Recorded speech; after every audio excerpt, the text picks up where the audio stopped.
발트해 변칙. 2011년 한 다이빙팀이 발트해 북쪽 바다의 바닥으로 내려갔어요.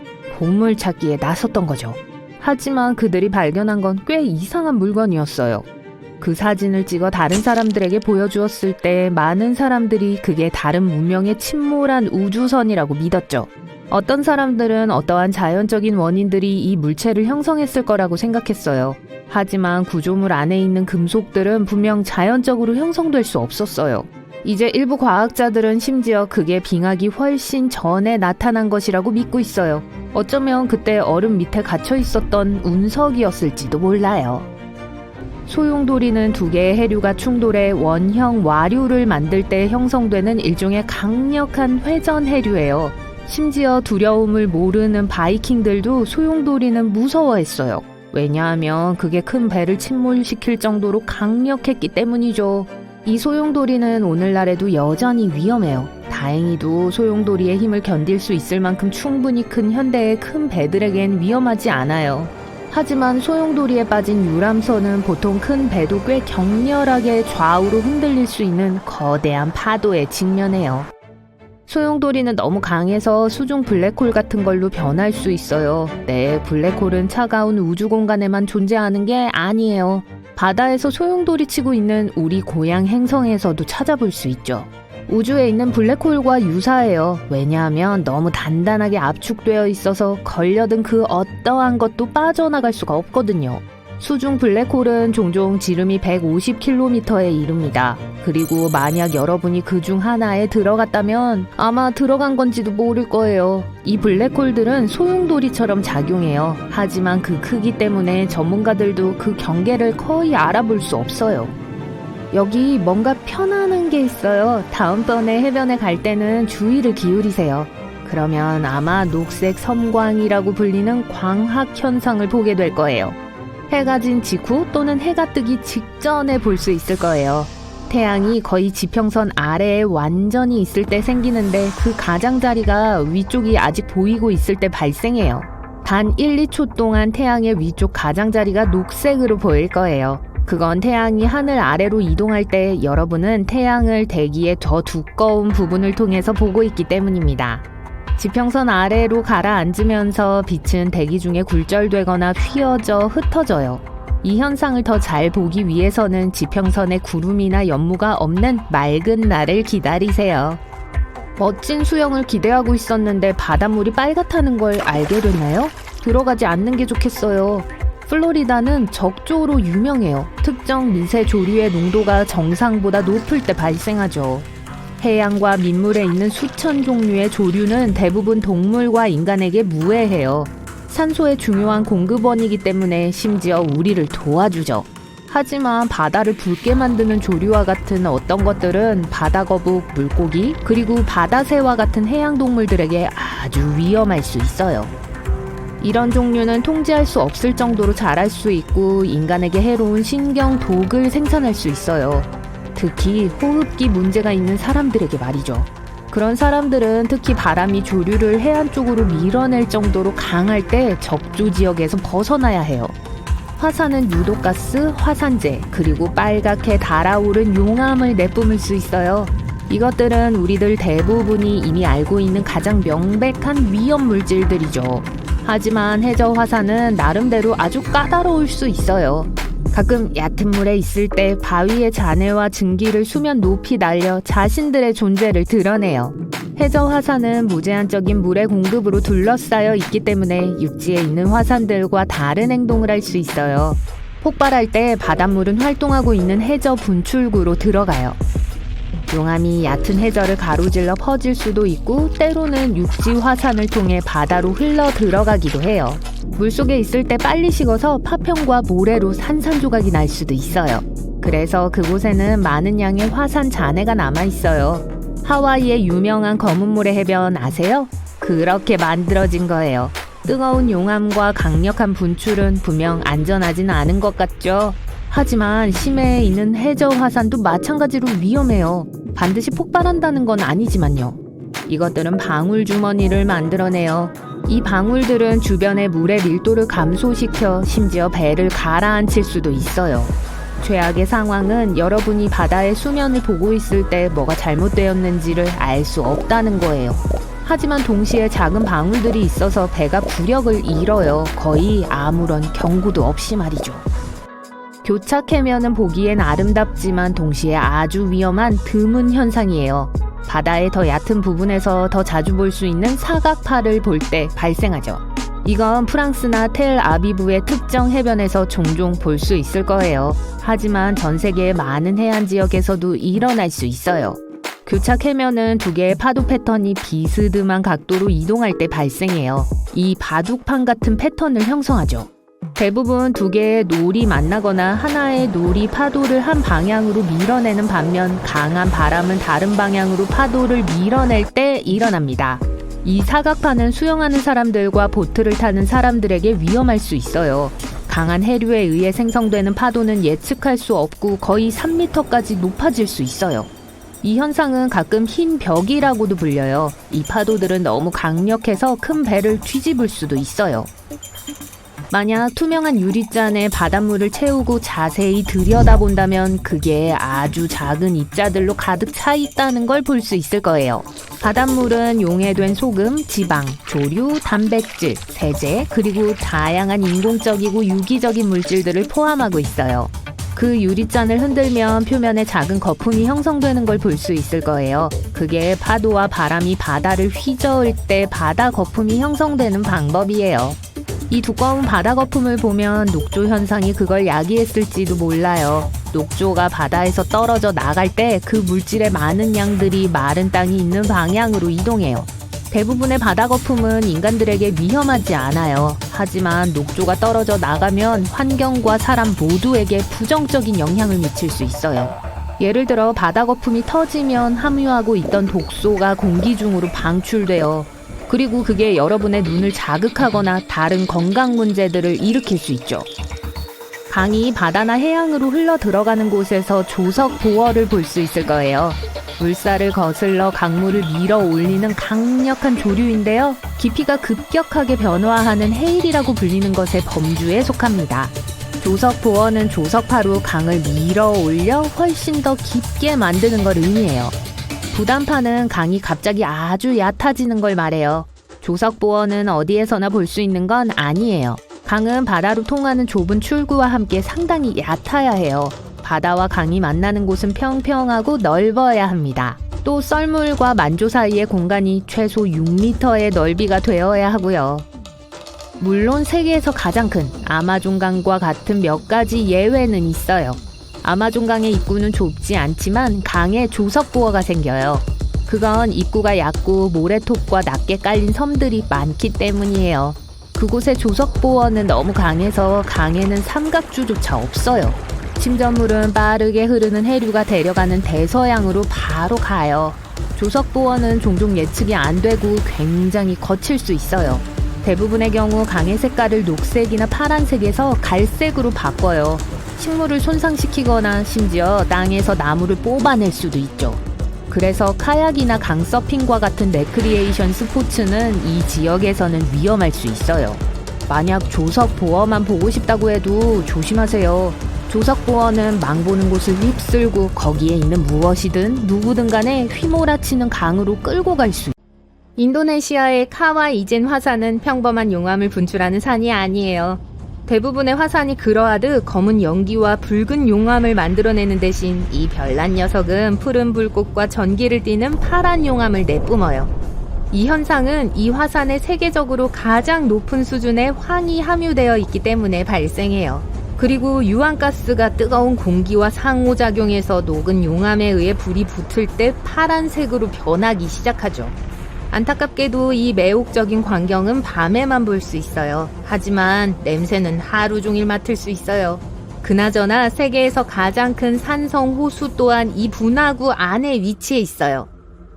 사해는 엄밀히 말해 호수임에도 다른 바다에 비해 소금과 미네랄의 농도가 굉장히 높아요. 거기서 수영하는 건 거의 불가능하지만 사람들은 몸에 천연 화학물질을 바르기 위해 그곳으로 가죠. 표면에 떠 있는 건 휴식 취하기 좋은 방법이에요. 이 고대의 강은 바다보다 9.6배 더 짜기 때문에 육안으로 보이는 생물이 전혀 살 수 없어서 그 이름을 얻었어요. 몇 안 되는 박테리아와 곰팡이만이 바닷물을 즐기죠. 또한 해발 427m 아래인 육지에서 가장 낮은 해발 고도에 있어요.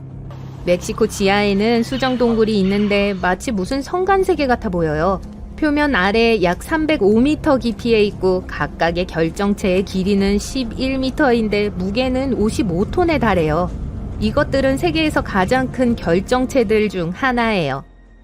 러스켄타이어 해변에는 끝없이 펼쳐진 하얀 모래 언덕과 푸른 물줄기가 있어요. 열대 분위기에 현혹되지 마세요. 스코틀랜드에 있거든요. 그래서 5월과 6월에만 주로 이렇게 보이는 거예요.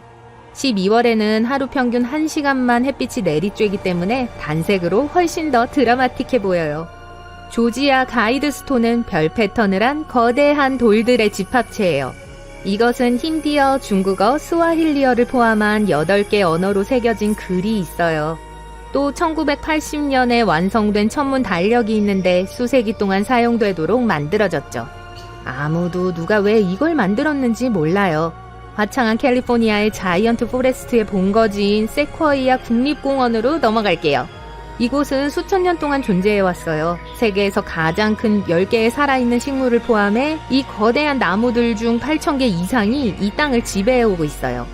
제너럴 셔먼 나무는 최대 2,700년이 된 걸로 추정되며 크기로 볼 때 세계에서 가장 큰 살아있는 나무로 알려져 있어요. 이스터 섬의 유명한 돌머리 석상은 수백 년 동안 존재해왔어요. 아무도 이것들이 왜 지어졌는진 정확하게 몰라요. 일부 과학자들은 그 조각상들이 토양을 더 비옥하게 만들어줄 거라고 그 지역 사람들이 믿었다고 생각해요. 토양 분석을 통해 머리 석상들이 일을 잘했다는 게 증명됐어요. 여기가 섬에서 가장 좋은 농경지거든요. 터키에 있는 파무칼레 고대 온천의 화학 성분은 가장자리 위로 쏟아지는 물을 마법 같아 보이게 해요. 몸뿐만 아니라 마음까지 깨끗하게 해주는 효과가 있죠. 사우디아라비아에 가면 두 조각이 평행하게 놓여있는 가운데가 완벽하게 잘려진 바위가 있어요. 알 나스라를 이토록 독특하게 만드는 것은 이게 인공적으로 만들어진 것이 아닌 수년에 걸쳐 자연이 만들어낸 결과라는 점이에요. 이 빙하는 누군가가 남극 한가운데에 수톤의 붉은 페인트를 쏟는 것처럼 보일지 모르지만 사실 이건 천연색이에요. 피해 폭포는 굉장히 짠 소금과 산화 철이 섞인 결과로 멀리 동떨어진 이곳에 이런 섬뜩한 느낌을 주죠. 2018년 5월 초 뉴 잉글랜드는 지금까지 제일 무섭고 위험한 현상 중 하나를 관찰하게 됐어요. 엄청나게 긴 토네이도였죠. 이 무서운 자연현상은 뉴햄프셔의 찰스턴에서 멀지 않은 곳에서 시작되어 메리맥 카운티의 웹스터 마을을 향해 이동했어요. 토네이도가 57km를 가는데 33분이 걸려서 뉴 잉글랜드에서 가장 긴 거리를 간 토네이도 목록에서 3위를 차지하게 되었죠. 필리핀 팔라완 지방에서는 아주 투명한 물에서 수영을 할 수 있고 아래의 수중 세계를 발견할 수 있습니다. 코론 지방에는 많은 놀라운 풍경들을 지나가는 작은 배들이 많이 있는 하얀 모래사장이 있어요. 트리스탄 다 쿠냐는 아르헨티나의 부에노스 아이레스와 남아프리카 공화국의 케이프타운을 유일한 이웃 도시로 삼고 있는 대서양에 있는 작은 화산 군도예요. 이 독특한 장소에 가려면 배로 7일이 걸려요. 만약 세상으로부터 탈출하고 싶다면 280명의 현지인들과 함께 머물고 있다 보면 모든 것으로부터 멀리 떨어져 있는 것처럼 느끼게 될 거예요. 2018년 1월 첫째 주에 미국 북동부의 이례적으로 추운 날씨가 매사추세츠 북팔머스의 대서양을 얼렸어요. 게다가 바다가 너무 꽁꽁 얼어서 사람들이 파도 위를 걸었어요. 자, 분명히 이런 건 매일 볼 수 있는 게 아니에요. 이 해변을 독특하게 만드는 건 붉은 모래고 관광객들을 중국 텐진으로 몰려들게 하는 이유죠. 수아에다 살사라고 불리는 붉은색의 식물이 소금물에 살고 있어요. 바다의 맨 위층만 보인 채 해변 전체가 빨간색으로 덮여 있어요. 만약 난 중력을 거스른다 하고 소리친 게 있다면 그건 아르헨티나의 다바스코의 돌일 거예요. 300톤에 달하는 이 거대한 바위는 절벽 끝에 위태롭게 서서 바람에 좌우로 약간씩 흔들려요. 사람들은 심지어 바위의 가장자리 아래에 유리병을 놓아두고 그걸 확인했어요. 유리병은 바위가 다시 움직이자 파열했어요. 안타깝게도 오늘날 이 자연의 경이로움은 볼 수 없어요. 한 세기 전에 없어졌거든요. 1912년 바위가 문자 그대로 수백 년 동안 차지하고 있던 위치에서 갑자기 떨어졌어요.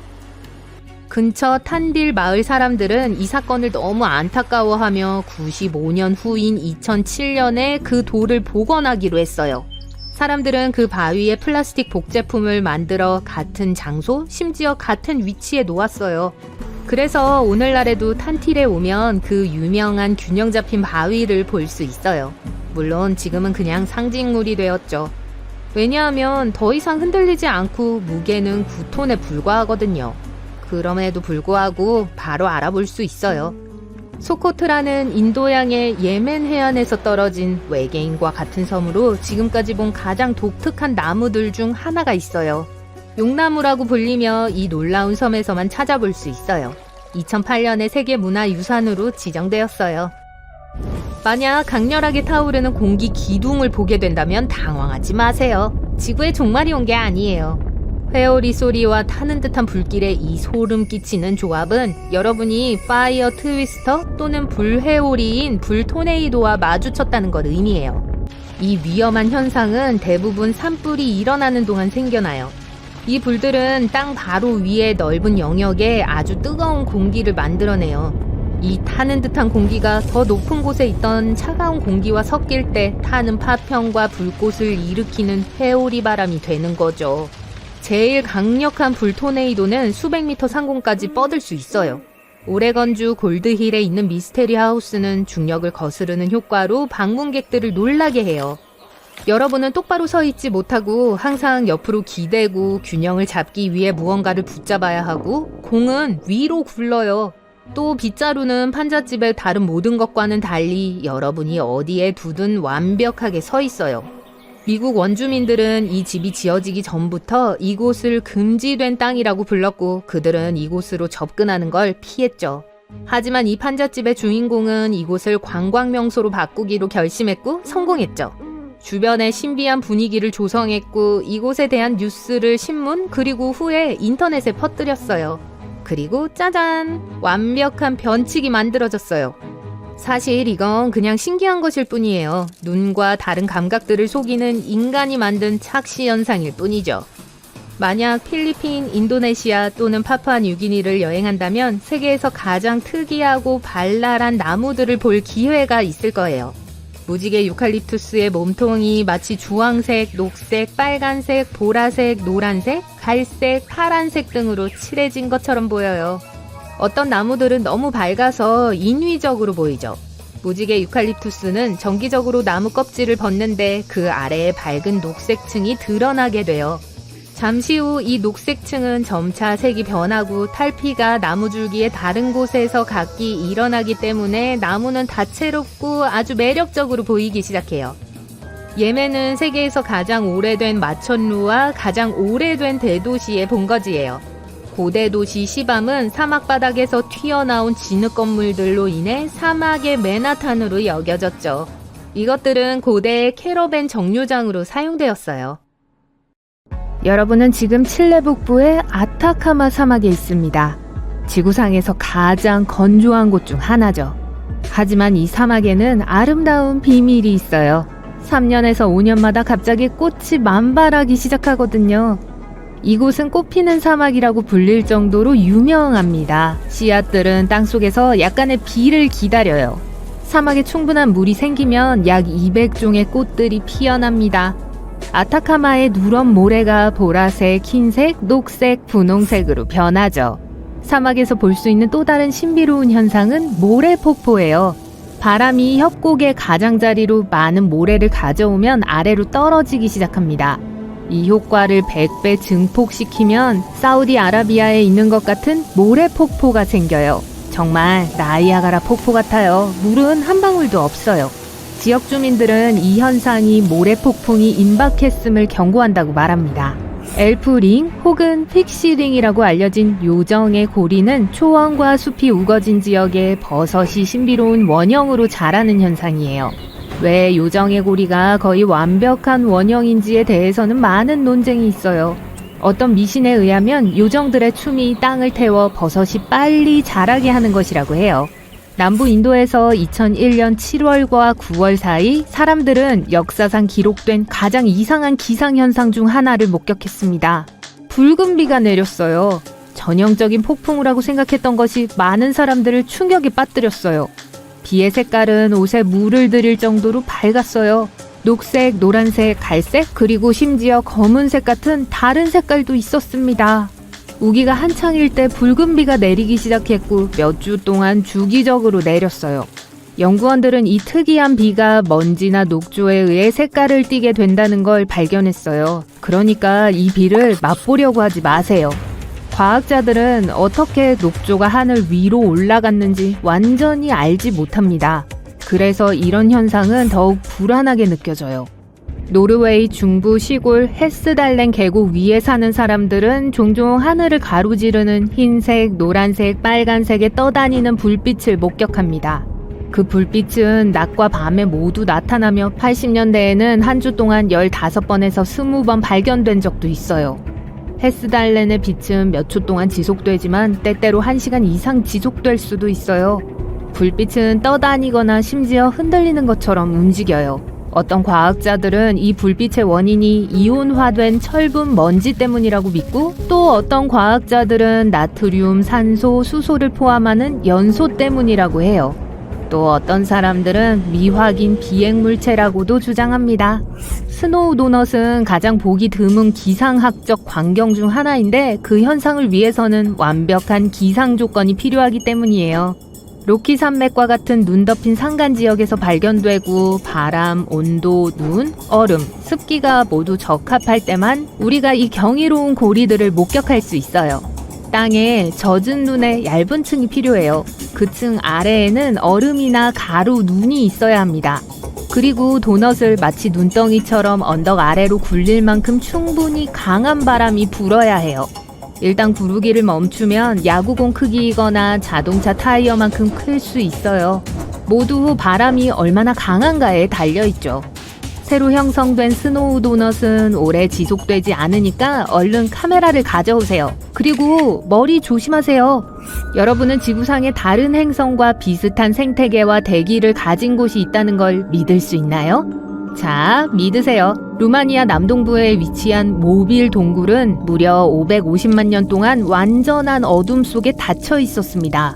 인부들이 건설 부지를 찾다가 비로소 그 동굴에 대해 알게 됐을 때까지는요. 과학자들은 동굴의 입구를 팠고 그 안에 완전히 독립적인 생태계가 번성하고 있다는 것을 발견했습니다.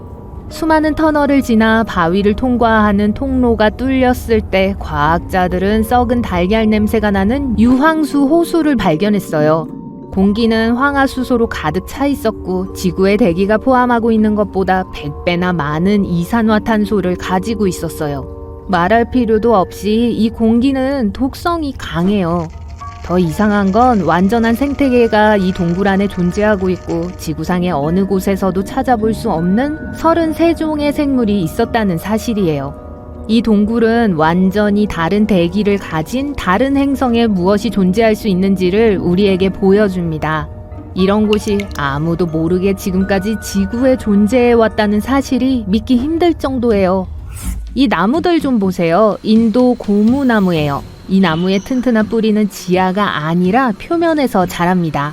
특수한 틀과 고정장치의 도움으로 사람들은 이 뿌리가 자라는 방식을 조절하는 법을 배웠어요. 나무가 작은 구덩이 옆에 있다고 가정해보세요. 이 구덩이의 한쪽 끝에서 다른 쪽 끝까지 다리를 만들어야 해요. 자라나는 나무 뿌리를 필요한 방향으로 향하게 하세요. 시간이 지남에 따라 뿌리가 땅속으로 침투하여 끝없는 폭우 속에서 튼튼해집니다. 다리 하나를 만드는데 약 15년이 걸려요.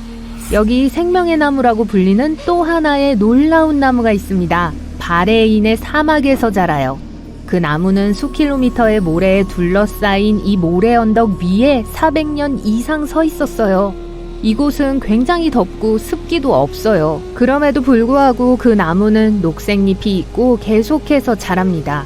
지금까지 과학자들은 그 나무가 어떻게 수분과 영양분을 얻는지 아직 알아내지 못했어요. 주변에는 석유가 매장된 곳만 있어요. 지역 주민들은 그 나무가 신성하다고 생각합니다. 생명의 마법과 자연의 힘을 보여주기 때문이죠.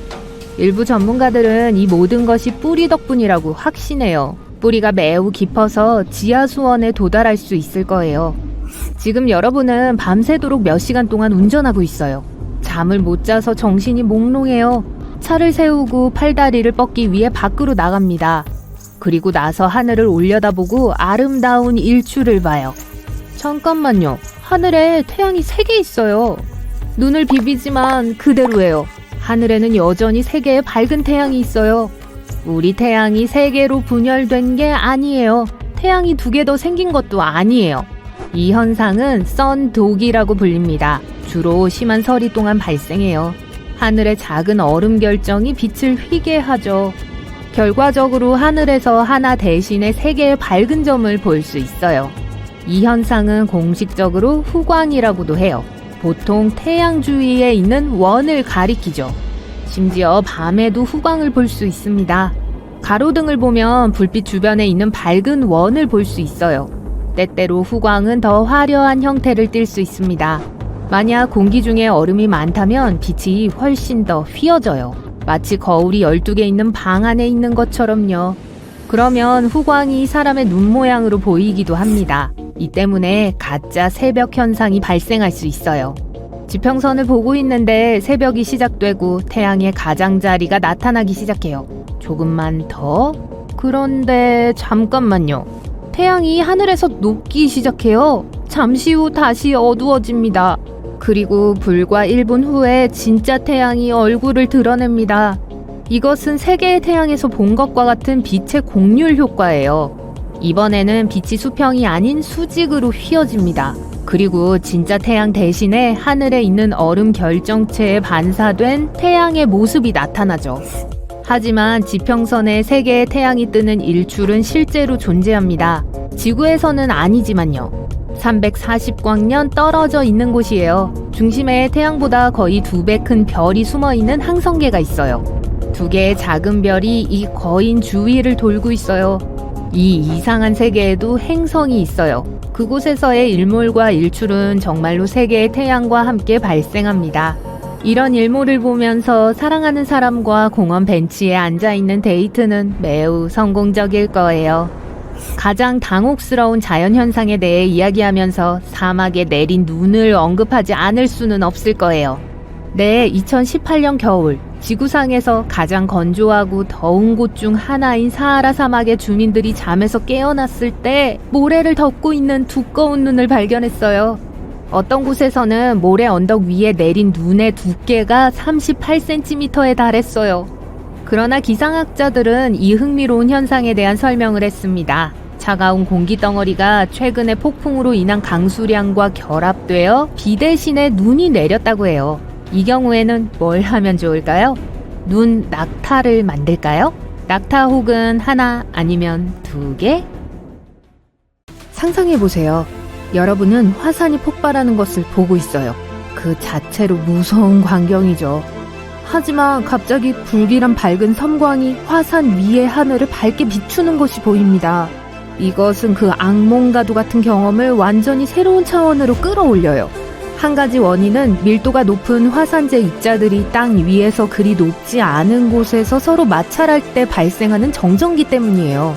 화산 번개의 다른 원인은 지표면에서 높이 올라가 성층권 근처에 있는데 그곳은 혼돈스럽게 움직이는 얼음 결정이 강하게 충돌하는 곳입니다. 살라르드 우유니는 마치 커다란 거울 위에 서 있는 듯한 기분이 들게 만들지만 실제로는 10,000평방킬로미터가 넘는 소금밭입니다. 남아메리카에서 가장 높은 나라인 볼리비아에 위치하고 있어요. 이 천연 거울은 오래전에 증발한 선사시대 호수의 잔재예요. 비록 평평해 보일지 모르지만 GPS 기술은 일부 지역에 2.5cm도 안 되는 작은 층이 있다는 것을 보여줍니다. 이곳은 약 100억 톤의 소금을 가지고 있어요. 만약 적절한 시간에 그곳에 도착하면 근처의 호수 중 일부가 살짝 넘쳐서 물의 층을 형성해서 하늘을 비추는 거울 역할을 해요. 많은 현지인들이 그곳에서 소금과 리튬을 추출해요. 이곳을 방문하거든 세계 최초의 소금 호텔에 들르는 걸 잊지 마세요. 페루에서는 진짜 무지개산을 볼 수 있습니다. 과학자들은 여전히 이 현상을 설명하지 못해요. 화려한 산 꼭대기에 도달하기 어렵지만 자연에서 파란색, 빨간색, 녹색, 노란색, 분홍색을 보는 것은 분명히 기억에 남을 일입니다. 얼어붙은 비행 접시처럼 보이는 것은 사실 매우 가연성이 높은 메탄가스 방울이에요. 물속에 갇힌 채 환상적인 풍경과 놀라운 패턴을 형성해요. 캐나다 알버타의 아브라함 호수 같은 북부 호수에서 흔히 발생하는 이 방울들은 죽은 동물, 나뭇잎, 식물들이 물에 가라앉아 박테리아에 의해 분해될 때 나타납니다. 이 박테리아는 나중에 메탄가스를 배출해요. 와, 여기까지 냄새가 나는 것 같네요. 2018년 3월 말, 동유럽에서는 으스스하면서도 아름다운 사건이 목격됐어요. 스키를 즐기던 사람들은 붉은색 하늘 아래 주황색 비탈을 미끄러져 내려갔어요. 어리둥절하면서도 흥분한 사람들은 이 경험을 화성을 걷거나 모래 언덕을 스키를 타고 내려오는 것 같았다고 묘사했습니다. 이 현상이 비록 신비로워 보이긴 하지만 실망스러울 정도로 간단한 설명이 있어요. 이런 특이한 풍경의 원인은 사하라 사막에서 온 강력한 모래 폭풍이었어요. 이 폭풍은 먼지, 모래, 꽃가루 입자를 싣고 와서 눈을 주황색으로 물들였습니다. 그것은 일회성 자연현상이 아니에요. 기상학자들은 적어도 5년에 한 번 주황색 눈이 동유럽의 땅을 덮는다고 말합니다. 그런데 오렌지색 눈은 먹지 마세요. 2018년 2월 20일과 21일, 미국 북동부 지역의 사람들은 최근 기상이변 중 가장 특이한 것을 경험했어요. 폭염이었어요. 네, 2월에요. 사실 그것은 1800년대의 공식적인 기상 기록이 시작된 이래 가장 놀라운 겨울 폭염이었습니다. 예를 들어 메인주의 프라이버그에서는 기온이 21도까지 올라가서 사람들이 코트를 벗었어요. 매사추세츠의 피츠버그에서 바깥 온도가 27도까지 오른 것을 보고 어리둥절한 사람들이 샌들을 신었습니다. 기온이 28도에 달했던 펜실베니아주 해리스버그와 온도계가 25도를 기록한 메인주 웰스에서도 같은 일이 벌어졌어요. 약 11,000년 전 도시나 금속 도구가 전혀 없었던 오늘날의 터키에서 믿을 수 없을 정도로 숙련된 장인들이 괴베클리 테페를 완성했습니다. 어떻게 그 사람들이 티라노사우루스 렉스보다 3배나 무거운 석회암 덩어리를 파내고 옮길 수 있었는지와 그것이 무엇을 상징하는지는 아직 알려지지 않았어요. 미국 와이오밍에 있는 데블스 타워에 대한 놀라운 사실은 과학자들이 애초에 어떻게 그것이 존재하게 되었는지 설명할 수 없다는 것입니다. 264m 높이의 암석 덩어리는 벽이 너무 가팔라서 거의 수직에 가까워요. 게다가 와이오밍의 평야에 솟아있어요. 주변 몇 킬로미터 내에 이런 것은 전혀 없어요. 그렇다면 어떻게 이렇게 평평한 지역에서 갑자기 높은 것이 생겨날 수 있었을까요?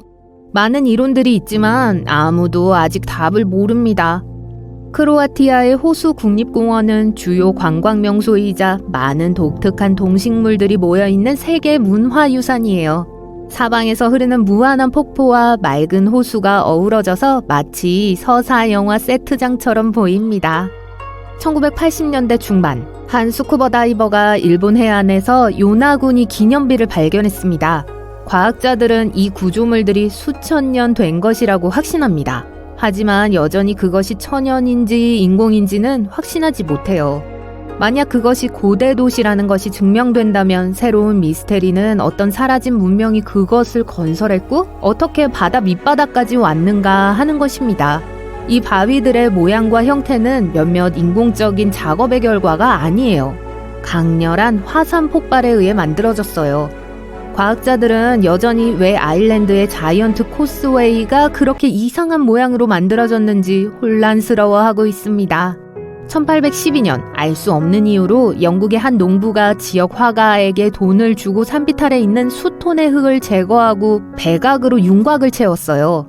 화가는 돈만 받고 도망갔기 때문에 농부는 또다시 돈을 지불하고 알튼 반스 화이트 호스를 완성시켰습니다.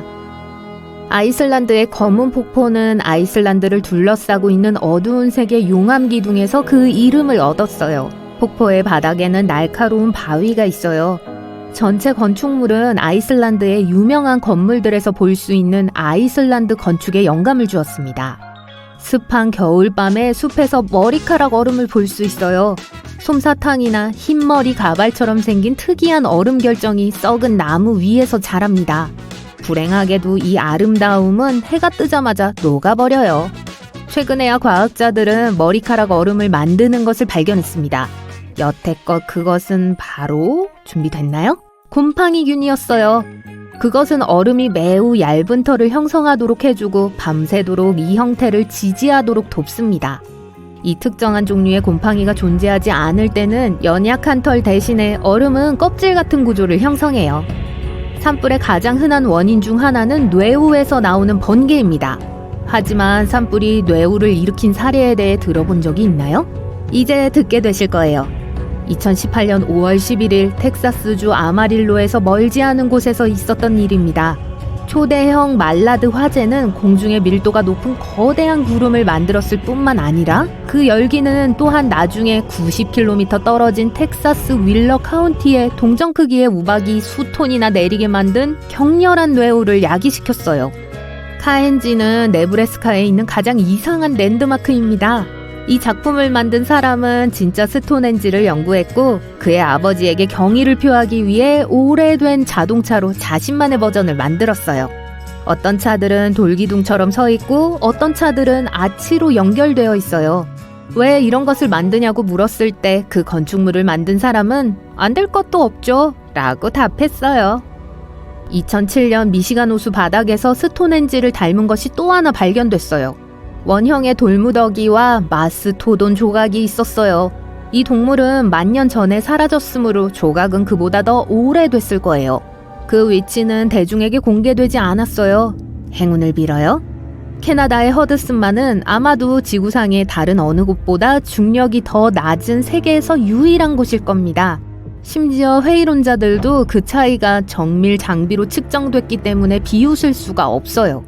그렇다면 이곳에서는 중력이 달에서처럼 낮다는 뜻일까요? 불행히도 아니면 다행일까요? 그 차이는 미미해요. 정확한 값은 0.005% 또는 200분의 1%예요. 아무리 애써도 느낄 수 없겠지만 존재하는 건 사실이에요. 과학자들은 이 변칙이 존재하는 이유가 약 10,000년 전에 이 지역을 덮고 있던 빙상 때문이라고 말합니다. 빙상이 암석을 너무 많이 압축해서 아직도 완전히 회복하지 못했고 허드슨만의 중력장을 이동시켰어요. 하지만 미래의 언젠가 이 지역에서도 중력이 정상으로 돌아올 거예요. 2010년 화석화된 물고기가 나일강 서쪽 400km 지점에서 발견됐어요. 사하라 사막에서 말이죠. 이 우연한 발견으로 과학자들은 현재 사하라 사막에 바다가 있었을지도 모른다고 믿게 되었고 그래서 그 지역에 대한 지질 조사를 실시했습니다. 그리고 예상치 못한 결과를 얻었어요. 모래 아래에서 거대한 무언가의 증거를 발견했는데 바다의 일부가 전혀 아니었어요. 몇 달 동안 그 연구는 육지에 있는 GPS 장비로 계속되었고 나중에 모든 지상 데이터가 수집되었을 때 과학자들은 인공위성에서 그 지역을 관찰했습니다. 그 광경은 놀라웠어요. 사막 아래에 거대한 분지가 있었고 그 근처에 작은 분지가 있었어요. 이 분지의 해안을 따라 고대 인류의 정착지가 이전에 발견되었는데 이제 연구원들은 마침내 왜 사람들이 그 장소에 살기로 선택했는지에 대한 답을 얻었습니다. 그곳에는 대단한 크기의 호수가 있었어요. 총 10만 평방킬로미터가 넘는 담수가 있었죠. 그건 미시간 호수의 절반 크기예요. 여러분은 야생에서 하이킹을 하며 캠프를 차릴 안전한 장소를 찾고 있습니다. 들리는 건 오직 발 밑에서 나뭇잎과 나뭇가지가 갈라지는 소리뿐이죠. 다람쥐 몇 마리가 저기 나무 위로 뛰어 올라가고 있어요. 하지만 갑자기 예상치 못한 일이 벌어져요. 나무 사이 먼 곳에 뭔가가 이상하게 보이는데 일종의 콘크리트 구조물 같아 보여요. 이상하네요. 이 시점에서 여러분은 숲속으로 최소 32km쯤 들어왔고 여러분이 알고 있는 한 근처에 도시나 마을은 없어요. 그래서 더 자세히 보기 위해 친구들과 함께 길을 떠나기로 해요. 하지만 가까이 다가갈수록 아무데로도 이어지지 않는 걸 알게 돼요. 말 그대로 아무것도 없는 곳에서 뭘 하고 있는 거죠? 그리고 아무데로도 이어지지 않아요. 여러분은 셜록 홈즈 모자를 쓰고 조사를 시작해요. 자, 이곳에 몇 년에 걸쳐 무너진 오래된 집이나 저택이 있었을 수 있어요. 그리고 남은 건 이 계단뿐일 수도 있고요. 하지만 이상하게도 이 기괴한 구조물을 둘러본 후 여러분은 패여도 어떠한 토대의 흔적도 없다는 걸 깨달아요. 마치 누군가가 케이크같이 집 계단을 잘라 여기에 떨어뜨려 놓은 것 같아요. 아무 이유도 없이 말이에요. 네. 여러분과 친구들은 별로 가까이 가고 싶어 하지 않아요. 뭔가가 잘못된 것 같아요. 이 이상한 구조물을 더 오래 볼수록 소름 끼치는 존재가 느껴져요. 뭔가가 여기서 가능한 한 빨리 떠나야 한다는 걸 알리고 있어요. 이상하게 들리겠지만 생뚱맞은 계단의 발견, 숲에서의 터무니없는 발견들은 놀라울 정도로 흔해요. 어떤 것들은 나무로 만들어졌고 어떤 것은 벽돌이나 돌로 만들어졌어요. 어떤 건 오래돼 보이는 반면 다른 것들은 어제 완성된 것처럼 보여요. 이 모든 것의 공통점은 아무데도 이어지지 않으며 모두 아주 신비로운 장소에서 발견됐다는 거예요. 가장 유명한 것들 중 하나는 뉴햄프셔의 체스터필드에 있어요. 숲 한가운데 돌로 만들어진 반원형 아치에 중세풍 긴 계단이 있어요. 마담 앙뚜아네트 쉐리의 성의 일부인 걸로 여겨지고 있어요. 그녀는 파리에서 유명한 가수였어요. 이 성은 약 100년 전으로 거슬러 올라가는데 나중에 1962년에 다시 발견됐어요. 이번에는 계단밖에 없었어요. 또 다른 신비한 고대 계단은 9000년 전으로 거슬러 올라가요. 이탈리아의 한 숲에 있는데요. 꼭대기에 있는 작은 단으로 이어지는 일련의 계단 같아 보여요. 왜 아무데로도 이어지지 않는 걸 만드는데 많은 노력을 기울인 걸까요? 몇몇 전문가들은 그게 일종의 의식용 탑이라고 생각하지만 그 사람들도 모르는 건 마찬가지예요. 인도양에는 인도양 지오이드 로우라는 이상현상이 있어요. 세계에서 가장 큰 일그러진 자연 중력을 만들어내죠. 중광물 퇴적물, 많은 해구들, 그리고 마그마 포켓이 이 지역의 자기장을 방해해요. 지구의 중력은 지구 주변의 다양한 장소에서 변해요. 이걸로 연구원들은 패턴을 찾고 표면 아래에서 무슨 일이 일어나고 있는지 알아낼 수 있습니다. 더 높은 중력장은 일반적으로 아래에 밀도 높은 물질이 있는 걸 의미하며 반대도 마찬가지예요. 일부 과학자들은 이 이상현상이 지각으로 올라오려는 지구의 멘틀이 움푹 패인 곳일 수 있다고 믿고 있어요. 니하우 섬은 사실 오늘날의 발전의 결실을 거부해요. 현지인들은 도보나 자전거로만 다니기 때문에 차가 보이지 않아요. 주민들의 다리가 튼튼한 것도 당연해요. 그들은 수돗물, 인터넷 또는 상점 없이도 번창해요. 섬 전체에 있는 유일한 학교는 보조 발전기가 있는 태양에너지로 작동해요. 그리고 놀라운 건 미국에서 태양열로 움직이는 유일한 학교라는 거예요. 이 섬의 거주자로서 지역 주민들은 영주권자들이 준수해야 할 몇 가지 기본 규칙을 설명해 줍니다. 만약 이 규칙들을 어기면 쫓겨날 수 있어요.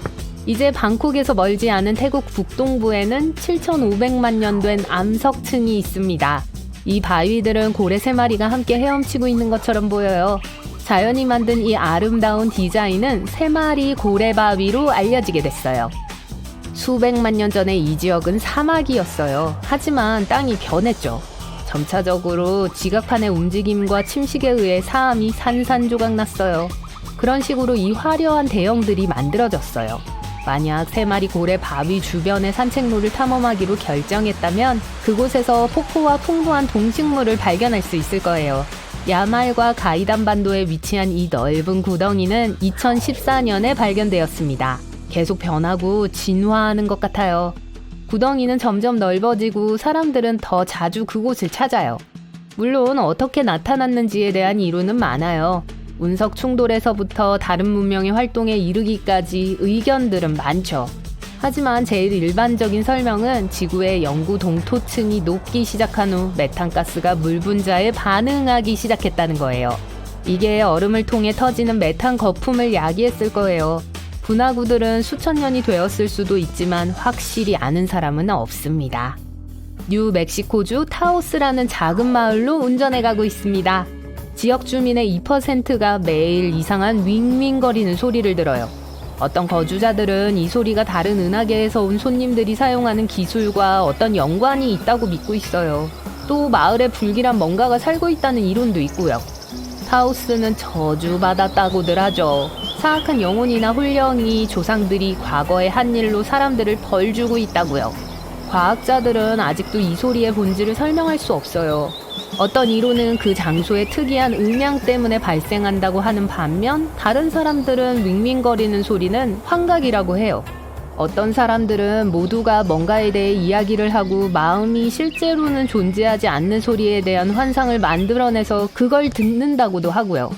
이 소리가 모두에게 똑같지도 않아요. 어떤 사람들에겐 낮은 웅성거림이고 다른 사람들에겐 윙윙거리는 소리에 가까워요.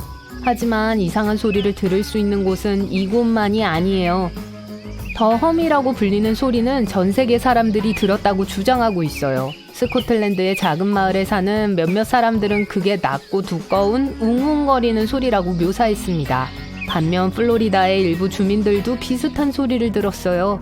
이 현상이 언제 나타났는지 정확히 알 수는 없지만 언론이 이 현상에 대해 처음으로 이야기하기 시작한 건 1970년대 영국에서였어요. 또 거의 200년은 거슬러 올라가는 신비한 윙윙거리는 소리에 대한 기록도 있어요. 일부 추정에 따르면 지구상의 약 2%의 사람들만이 웅웅거리는 소리를 들을 수 있다고 해요. 그 사람들의 귀가 저주파의 파동을 감지할 수 있거나 완전 다른 이유일 수도 있고요. 아마 흥얼거리는 사람이 노래의 가사를 모르기 때문에 웅웅거리는 소리를 듣는 걸 수도 있어요. 네, 이 농담도 200년짜리예요.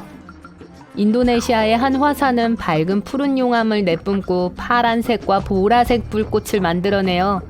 이 현상은 화산이 세계에서 가장 높은 수준의 유황을 지니고 있기 때문에 발생해요. 또 악취로도 근처에 있다는 걸 알 수 있어요. 하지만 주제에 벗어난 이야기네요. 그리고 황산가스가 타는 듯한 뜨거운 공기와 상호작용하고 녹은 용암에 의해 불이 붙을 때 파랗게 변해요.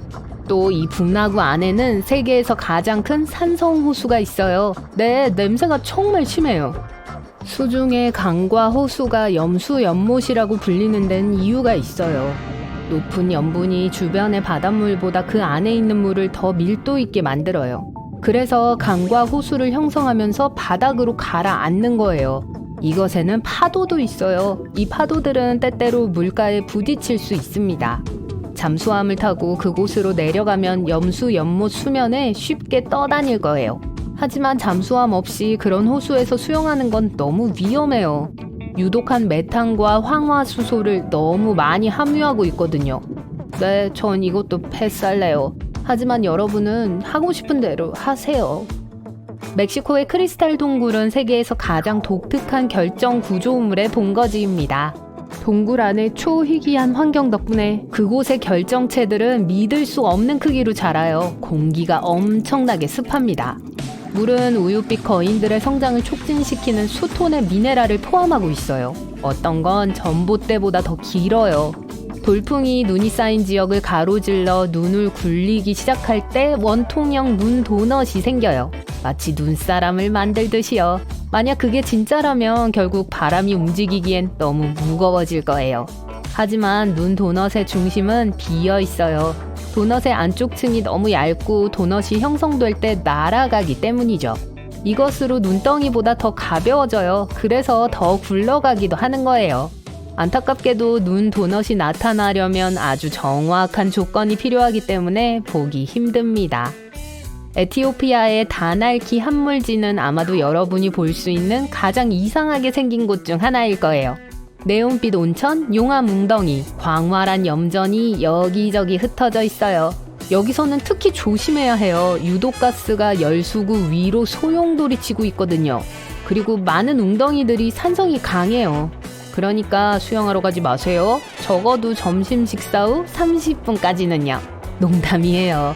그리고 마지막으로 1992년 바다에서 발견된 이 러시아 발트해 연안에는 수수께끼 같은 국립공원이 있습니다. 춤추는 숲은 지금까지 어떤 과학자도 설명하지 못한 곳입니다.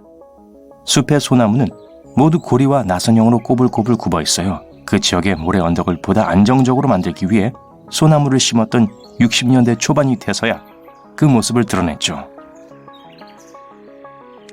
한 가지 이론은 불안정한 모래가 나무를 이렇게 꼬이게 만들었다는 거예요. 꼬불꼬불한 나무에 대한 다른 이론들에선 강한 바람 혹은 초자연적인 힘 때문이라고 하고 있습니다. 어떤 사람은 숲에서 긍정적인 에너지와 부정적인 에너지가 만나면서 나무를 꼬이게 만든 거라고 하네요. 지역 전설에 따르면 나무 고리 중 하나를 통해 나무에 올라가는 사람은 수명이 1년 늘어나거나 소원이 하나 이루어진다고 합니다. 이거 마음에 드네요. 엽기적인 나무에 대해 말하자면 이탈리아 피에몬트 지역에서 자라는 나무 한 그루를 빼놓을 수 없죠. 그곳에선 뽕나무 꼭대기에서 벚나무가 자랍니다. 이상한 것은 두 나무 모두 완전 건강하다는 거예요. 토성의 북극에 계속되는 폭풍은 모양이 이상합니다. 육각형이에요. 아마도 바람이 기울기 때문일 것 같아요. 이 구름 패턴의 총 길이는 14,500km로 지구의 지름보다 약 1,800km 더 깁니다. 육각형은 여러 해 동안 관찰되었지만 더욱 신비로워졌습니다. 색깔도 변했거든요. 예전엔 청록색이었지만 최근엔 황금색으로 바뀌었죠. 색이 변하는 이유는 계절이 바뀌면서 극지방이 햇빛에 노출되기 때문이에요. 워싱턴의 오크빌에서 비가 오는 게 드문 일은 아니지만 이 비는 여전히 과학적으로 확실하게 설명되지 않았습니다. 흔한 빗물방울 대신에 하늘에서 투명한 젤리 형태의 빗방울이 떨어졌어요. 이 방울들이 약 58제곱킬로미터에 걸쳐 내렸죠. 이 비에 매우 가까이 간 사람들은 감기 같은 증상을 경험했다고 합니다. 그 방울은 뭐였을까요? 연구원들은 이 방울에 인간 백혈구가 들어있다고 주장했습니다. 이후 실험에서는 핵이 없는 것으로 나타났어요. 어떤 사람들은 이 방울이 해파리가 증발되어 비처럼 내린 거라고도 하고 심지어 상업용 비행기에서 떨어진 폐기물이라고 주장하기도 합니다. 항해하는 바위라고도 알려진 걸어다니는 바위는 외부의 개입 없이 캘리포니아의 데스밸리 국립공원을 가로질러 이동하며 가는 길을 따라 흙과 모래에 긴 흔적을 남깁니다. 움직이는 바위에 다양한 타임랩스 영상 자료가 찍혀 있어요. 과학자들은 심지어 몇몇 바위에 GPS 내비게이션을 설치했고 바위가 상당한 속도로 움직인다는 것을 알아냈습니다. 일부 연구원들은 밤 동안 데스밸리의 어는 듯한 기온 때문에 얇은 얼음이 만들어진 후 낮이 되자 얼음이 녹을 때까지 바위가 움직이게 된 거라고 생각합니다. 아니면 롤링스톤즈 콘서트가 있었거나요? 농담입니다. 시베리아의 바타가이카 분화구는 지하세계의 문처럼 보입니다. 길이는 약 1km이고 깊이는 86m예요. 하지만 성장을 멈추지 않습니다. 깊이가 점점 더 깊어질수록 지하층이 더 많이 노출되죠. 이 층들은 수천 년 전 지구의 모습을 보여줍니다. 움푹 꺼진 땅에 지구가 예전에 어떤 기후였는지가 드러나거든요. 이 분화구는 60년대에 급속한 산림 벌채로 나타나기 시작했습니다. 나무는 더 이상 땅의 그늘을 들이우지 않았고 땅은 더 뜨거워졌죠. 그래서 영구 동토층이 녹으면서 분화구가 형성된 거예요. 뉴멕시코 타오스의 웅웅거리며 고동치는 소리는 1990년대 이후 현지인들을 미치게 만들었습니다.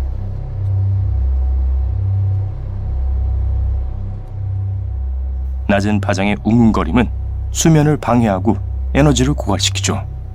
과학자들은 소리의 근원을 찾으려고 노력했지만 여전히 그 원인을 정확히 찾아내지 못했습니다. 영국, 호주, 캐나다, 그리고 미국의 다른 지역에서도 다양한 종류의 웅웅거림이 들려요. 다행히도 세계 인구의 약 2%만이 그 소리를 들을 수 있습니다. 이 웅웅거리는 소리는 기계장치, 청각체계의 여러 가지 장애, 그리고 심지어 동물의 탓으로 여겨지기도 했는데요. 예를 들어 웨스트 시애틀은 웅웅거림을 두꺼비 물고기 탓으로 돌렸습니다. 요정의 고리 혹은 정령의 고리 또는 픽시 고리라고도 알려진 현상은 초원과 숲이 우거진 지역에 나타나는 신비한 버섯 고리입니다. 버섯이 거의 완벽한 원형으로 자라는 이유에 관한 많은 논쟁이 있었어요. 어떤 미신은 요정이 춤을 춰서 땅을 태워서 버섯이 빠르게 자라게 한다고 주장하죠. 코스타리카에는 약 300개의 구형의 돌덩이가 있습니다. 현지인들은 그걸 라스볼라스라고 부르는데 단순히 공이란 뜻이에요. 이 돌은 거의 완벽하게 둥근 모양을 하고 있죠. 그들 중 일부는 무게가 각각 16톤까지 나갈 정도로 거대하죠. 이 돌덩이들은 또 각각 다른 재료로 만들어졌습니다. 반려암, 석회암, 그리고 사암으로요. 추장의 집 앞에 일직선으로 배치한 것으로 보고 있지만 정확한 기원은 모릅니다. 어떤 신화에서는 이 돌들이 아틀란티스에서 유래했다고 주장하죠. 만약 여러분이 10월 말에 메콩강을 여행한다면 물에서 솟아오르는 빛나는 공을 볼 기회가 있을 거예요. 현지인들은 이 빛나는 공을 나가의 불덩이라고 부릅니다. 빛의 크기는 다양해요. 불그스름한 공은 불꽃처럼 작은 것부터 농구공만큼 큰 것도 있습니다. 하루에 수십에서 수천 개의 공을 볼 수 있어요. 과학자들은 왜 이런 일이 일어나는지에 대해 확실한 설명을 전혀 하지 못하지만 습지 환경에 의해 방출되는 가연성 가스 때문일 수도 있다고 생각하고 있습니다. 몇몇 미신을 믿는 현지인들은 메콩에 사는 거대한 뱀 때문이라고 확신하고요. 대단한 물덩이에요. 미네소타에 있는 슈페리어 호수 북쪽 해안에는 악마의 주전자로 알려진 공원이 있습니다. 악마의 주전자는 둘로 갈라지는 폭포인데요. 강의 한 부분은 계속 이어지는 반면 다른 한 부분은 땅속 구멍으로 사라집니다. 무엇이든 악마의 주전자에 던진 물체는 다시 나타나지 않아요. 과학자들은 아직도 구멍으로 떨어지는 물이 어디로 가는지 완전히 설명하지 못합니다. 악마의 주전자는 물의 흐름을 추적하는 게 거의 불가능하기 때문에 사람에게 위험합니다. 네, 튜브 타고 놀 곳은 아니라는 얘기죠. 그루니어는 기괴한 짝짓기 의식으로 유명한 물고기입니다. 암컷은 물 밖으로 나와 해안으로 올라가죠. 그리고 알을 낳기 위해 꼬리로 모래 속을 파고듭니다. 알은 모래 속에 숨어 기다리고 있고요. 열흘이 지나 만조가 찾아오면 바다가 새로 부화한 새끼들을 씻어냅니다. 과학자들은 여전히 왜 이런 방법으로 번식하는지에 대한 어떤 확실한 설명도 내놓지 못하고 있어요. 헤스달렌 계곡 너머의 노르웨이 시골에 사는 사람들은 종종 흰색과 노란색과 빨간 빛이 하늘을 가로지르는 것을 볼 수 있습니다. 이 불빛은 낮과 밤 모두에 나타나고 80년대엔 한 주에 15에서 20번 발견된 적도 있어요. 헤스달렌의 빛은 몇 초간만 나타나기도 하지만 때때로 1시간 이상 지속되기도 합니다. 불빛은 공중에 떠다니거나 심지어 이리저리 흔들리는 것처럼 보이기도 해요. 어떤 과학자들은 이 빛의 원인이 이온화된 철먼지 때문이라고 믿고 있고 다른 과학자들은 나트륨과 산소, 수소를 포함한 연소 때문이라고도 합니다. 단지 잘못 식별된 항공기라고 주장하는 사람들도 많아요. 옐로스톤 공원에는 유명한 끓는 호수가 있지만 그 호수가 끓는 호수로 세계에서 유일한 것은 아닙니다. 아마존 깊은 곳에는 항상 뜨거운 6.5km 길이의 샤나이 팀피시카 강이 있어요. 그 이름은 태양이 끓였다는 뜻이죠. 실제로 끓는 건 아니지만 섭씨 91도까지 도달하기 때문에 파스타를 익히기에 충분합니다. 한번 해볼까요? 이 강의 최저 온도는 45도입니다. 이런 현상을 여전히 과학적으로 설명할 수 없어요. 왜냐하면 물이 이런 온도까지 데워지려면 화산과 거리가 가까워야 하는데 가장 가까운 화산이 640km나 떨어져 있거든요. 하지만 이 현상을 설명할 수 있는 결함이 지구 아래에 있을 수도 있죠. 서부 베네수엘라로 가볼까요? 카타툼보 강 근처에 사는 현지인들은 번개를 두려워하지 않습니다. 거의 매일 밤 보니까요. 7시경에 시작해서 새벽까지 멈추지 않습니다. 영원히 멈추지 않는 카타툼보 번개는 2010년 1월부터 3월까지 한 번 몇 달 동안 멈춘 적이 있었는데요. 아마 가뭄 때문이었을 거예요. 아니면 전기가 다 떨어졌거나요. 1991년에 한 과학자가 이 지역에서 냉기류와 온기류가 만나기 때문에 이런 현상이 일어난다는 의견을 내놓았습니다. 또 다른 이론은 기반함에 우라늄이 있기 때문에 번개가 치는 것일 수 있다는 거예요. 번개 얘기가 나왔으니 전 번개처럼 가야겠어요. 안녕히 계세요. 2009년 6월에 있었던 일입니다. 일본의 한 지역에서 주민들은 폭우가 쏟아진 후 놀라운 광경을 목격했어요. 사방에 물고기, 개구리, 올챙이 천지였어요. 들판, 도로, 잔디밭, 지붕에 이런 수생 생물들이 흩어져 있었습니다. 한 남자는 그의 트럭 주위에 13마리의 잉어가 있는 것을 보고 충격을 받았습니다. 그래도 차를 세우고 물고기 수를 세어봤네요. 아무도 이 기괴한 비가 어디에서 왔는지 확실히 모릅니다. 하지만 가장 그럴듯한 이론은 강력한 물 소용돌이가 이 생물들을 운반했다는 주장입니다. 소용돌이 휩쓸려 대기권 상층부로 올라간 후에 지상에 있었던 영문도 모르는 사람들에게 떨어졌다는 거죠. 선반 구름은 공상과학 영화에 나온 것처럼 보입니다. 이 구름은 따뜻하고 습한 공기가 뇌우를 동반한 상승 기류에 갇힐 때 형성됩니다. 이 불길한 모습의 그룹은 종종 폭풍이 오고 있다는 것을 의미합니다. 네오가 지나간 후 솜 같은 뭉게구름 위로 무지개구름이 나타납니다. 뭉게구름은 낮은 고도에 있는 구름입니다. 보통 약 1829m 상공에서 떠다니죠. 구름 안에 수증기가 응축되면 그 결과 생기는 물방울은 프리즘처럼 작용합니다. 그래서 구름 위에 여러 색깔의 모자를 만들죠. 나팔꽃 구름은 매우 희귀합니다. 마치 하늘을 가로지르는 거대한 튜브처럼 보여요. 비교적 낮은 고도에서 965km 이상에 걸쳐 있기도 합니다. 대부분의 연구자들은 상승 기류가 구름을 통과해 빠져나갈 때 이런 구름이 나타나는 데 동의합니다. 그렇게 그 특유의 말린 모양이 만들어지는 거죠. 구름 뒷부분의 차가운 공기가 구름 아래쪽으로 가라앉게 합니다. 유일한 장소는 아니지만 나팔꽃 구름을 볼 수 있는 최고의 장소는 호주의 카르펜타리아만입니다. 만약 이 구름을 보기 위해 그곳에 간다면 9월 말에서 11월 초 사이의 기간을 선택하세요. 2012년 하늘이 처음에는 불길하게 어두워지더니 노랗게 변했습니다. 그 후 파란색 젤라틴 같은 공이 땅에 떨어지기 시작했습니다. 영국의 한 남자가 우박이 내리는 동안 밖에서 이 공들을 발견했습니다. 그는 차고로 걸어가다가 긴 우박 사이에서 유난히 밝은 무언가를 발견했어요. 연구원들이 이 젤리비를 조사했고 그 공이 기적이나 화분용 흙에 사용되는 물질로 만들어졌다는 걸 알아냈습니다. 액체를 흡수하기 위해 사용되죠. 이 공들이 정말 하늘에서 떨어졌는지는 아직 불분명합니다. 아니면 녹은 얼음이 이미 존재하고 있었던 크리스털을 눈 깜짝할 사이에 팽창하게 한 걸 수도 있어요. 머리 위에 떠있는 커다란 흰 구름은 유방운이라고 합니다. 그걸 보면 하늘이 무너지고 있다고 착각할 수도 있어요. 대부분의 구름은 공기가 대기로 상승할 때 형성되지만 유방운은 그렇지 않습니다. 이것은 습하고 차가운 공기가 하강해서 건조한 공기와 섞일 때 나타납니다. 결과는 울퉁불퉁하게 생긴 구름이 됩니다. 그런데 이 현상을 발견하면 나쁜 날씨가 코앞에 다가오고 있다는 뜻이기도 합니다. 형형색색의 자기구름은 대기 중에 매우 높이 형성됩니다. 상업용 비행기의 순항 고도보다 2배 더 높은 곳에 말이죠. 그 정도로 높은 곳의 공기는 매우 건조하고 차갑습니다. 자기구름 속의 얼음 결정체는 일반 구름을 형성하는 얼음 결정체보다 훨씬 작습니다. 그래서 다른 방식으로 빛을 분산시킵니다. 그래서 구름이 자기 색깔을 띠게 만들어요. 붉게 물든 비는 공포 영화보다 더 무섭게 보입니다. 하지만 실제로 이 기상현상에 이상하거나 비자연적인 점은 없습니다. 사람들은 고대 로마 시대부터 이러한 주홍빛 비에 대해 알고 있었어요. 때때로 강한 바람은 대기로 붉은 먼지를 들어올려 멀리 운반합니다. 다른 은하까지요. 결국 이 먼지는 구름과 섞여 비를 물들이게 됩니다. 그건 그렇고 탄광의 먼지는 비를 검게 만들 수 있어요. 꽃가루는 노란 비의 원인입니다. 그리고 어떤 다른 종류의 먼지는 빗물을 하얗게 만들 수도 있어요. 호주에서는 가끔 거미가 비처럼 내립니다. 그것은 이 거미들이 풍선처럼 이동하기 때문입니다. 이건 매우 특이한 여행 방식이에요. 거미는 높은 나무나 관목의 꼭대기까지 올라갑니다. 그리고 몇 가닥의 거미줄을 뽑아냅니다. 이 가닥은 거미가 바람에 실려갈 수 있도록 도와줍니다.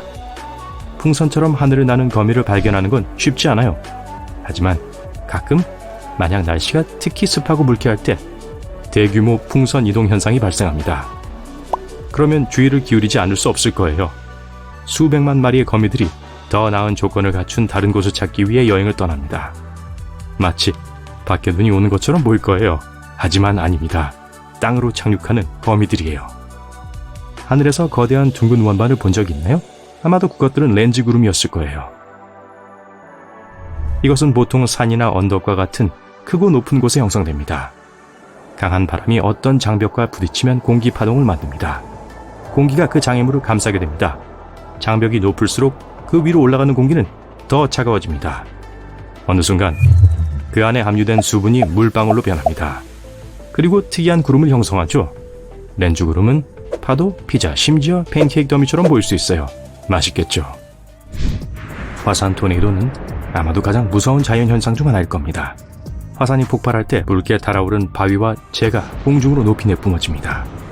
고체 용암 조각과 뜨거운 가스는 화산의 경사면을 따라 이동합니다. 이 흐름이 아래로 이동하면 갇힌 가스 중 일부가 상승하면서 동시에 회전하기 시작합니다. 주변의 공기에 의해 압축되어 점점 더 빠르게 회전하게 됩니다. 이렇게 화산 토네이도가 탄생합니다. 다행히도 이 현상은 수명이 매우 짧습니다. 2018년 3월 19일 엘라바마 주민들은 목숨을 걸고 뛰어했습니다. 그렇지 않으면 하늘에서 떨어지는 거대한 얼음 덩어리에 맞을 수 있었거든요. 수백만 달러 상당의 피해를 입힌 것은 바로 끔찍한 우박이었어요. 우박이 내린 후 그 지역은 처참한 모습이었어요. 부서진 가게 창문, 깨진 자동차 앞유리, 박살난 광고판, 지붕에 난 구멍. 적어도 연구원들은 컬먼 마을 근처에서 우박을 발견하고 흥분했습니다. 이 소프트볼 크기의 괴물은 지름이 12cm가 넘었습니다. 엘라바마주 기록을 세운 건 당연한 거였어요. 원통형 스노우 도넛은 돌풍이 눈덩이를 만들 때 발생합니다. 눈이 내리는 지역을 가로질러 눈덩어리가 굴러가기 시작합니다. 만약 다른 눈덩이 같았다면 결국 바람이 움직이기엔 너무 무거워질 거예요. 하지만 스노우 도넛의 가운데는 텅 비어 있습니다. 이것은 안쪽 층이 너무 얇아서 도넛이 형성될 때 날아가기 때문입니다. 그래서 눈덩이를 보다 더 가볍게 만들죠. 그래서 더 멀리 굴러가게 되죠. 안타깝게도 아무 곳에서나 스노우 도넛을 볼 수 있는 건 아니에요. 스노우 도넛은 희귀한데 매우 까다로운 조건이 모두 갖춰져야 하기 때문입니다. 달무리는 무지개보다 훨씬 더 희귀한 현상입니다. 달무리는 직사광선이 아닌 달빛에 의해 발생하며 거의 보름달일 때만 발생합니다. 달무리는 희미하고 종종 흰색으로 보입니다. 하지만 그건 착각일 뿐이에요. 사람의 눈은 모든 색을 분간할 수 있을 정도로 민감하지 않아요. 구상번개는 작은 떠다니는 빛의 구입니다. 오렌지색, 노란색 또는 심지어 빨간색일 수도 있어요. 때때로 구상번개는 하늘에서 내려옵니다. 어떨 땐 땅 위 수미터 상공에서 갑자기 나타나기도 합니다. 구상번개는 열을 방출하거나 소리를 내지 않아요. 물체에 튕길 수도 있습니다. 만약 TV 같은 전기적인 것과 접촉하면 보통 유황 냄새를 남기고 조용한 팝 소리를 내며 사라집니다. 하지만 구상번개는 불을 내거나 폭발할 수도 있어요. 과학자들은 구상번개가 뇌우와 연관이 있다고 믿고 있습니다. 하지만 아직 확실한 증거는 없어요. 안개 무지개는 거의 흰색인데 안쪽은 옅은 파란색이고 바깥쪽은 옅은 빨간색입니다. 따뜻한 공기가 훨씬 더 차가운 물과 접촉할 때 차가운 바다나 해양 위에서 안개 무지개를 볼 가능성이 더 높습니다. 이 현상은 또한 태양이 밝고 안개가 빛이 통과할 수 있을 만큼 옅을 때 발생합니다. 화산모는 가느다란 용암실입니다. 황금빛으로 아름답게 보이지만 손으로 집을 생각은 하지도 마세요. 네, 다칠 수 있어요. 바람은 때때로 활화산에서 나오는 작은 용암 방울을 잡습니다. 이 방울들은 화산에서 몇 킬로미터 떨어진 곳으로 운반됩니다. 머리카락 용암이라고도 불리는 초박형 유리선으로 늘어납니다. 어떤 가닥은 길이가 2m까지 될 수 있어요. 2018년 3월 북부 네바다주의 하늘을 올려다본 사람들은 지금까지 가장 희귀하고 가장 기이한 구름을 목격했습니다. 그건 말굽 구름이었어요. 이런 소용돌이는 평평한 구름이 가장 따뜻한 상승 공기 기둥 위로 이동할 때 발생합니다. 이 공기는 인상적인 모양의 구름을 만들 뿐만 아니라 구름의 움직임에 약간의 회전력을 더해줍니다. 하지만 서둘러야 해요. 말굽 구름은 매우 금방 사라지는데 보통 몇 분 동안만 지속됩니다. 서리꽃은 북극해 어린 해빙이나 얇은 호수 얼음 위에 핍니다. 깨지기 쉽고 섬세한 얼음 결정체입니다. 이러한 구조는 온도 변화 중에 성장합니다. 얼음 표면에서 수분을 끌어내고 상승하면서 박테리아와 소금을 끌어올리죠. 남극 대륙에서도 서리꽃을 볼 수 있습니다. 하지만 이 결정체들이 자라는 곳에서 사람들은 실망스럽게도 서리꽃에 대해 거의 아는 바가 없습니다. 그래도 여전히 매우 아름다워요. 안녕하세요. 불 무지개에 대해 들어본 적 있으세요? 네, 저도 들어본 적 없어요. 수평호는요?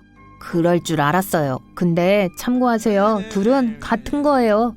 언뜻 보면 그림 같아 보여요. 아니면 하늘에 무지개 색깔의 물보라가 튄 것 같죠. 이름에도 불구하고 불이나 비와 공통점은 없어요. 이 현상은 특정한 형태의 얼음 구름을 통해 태양이 빛날 때 드물게 발생해요.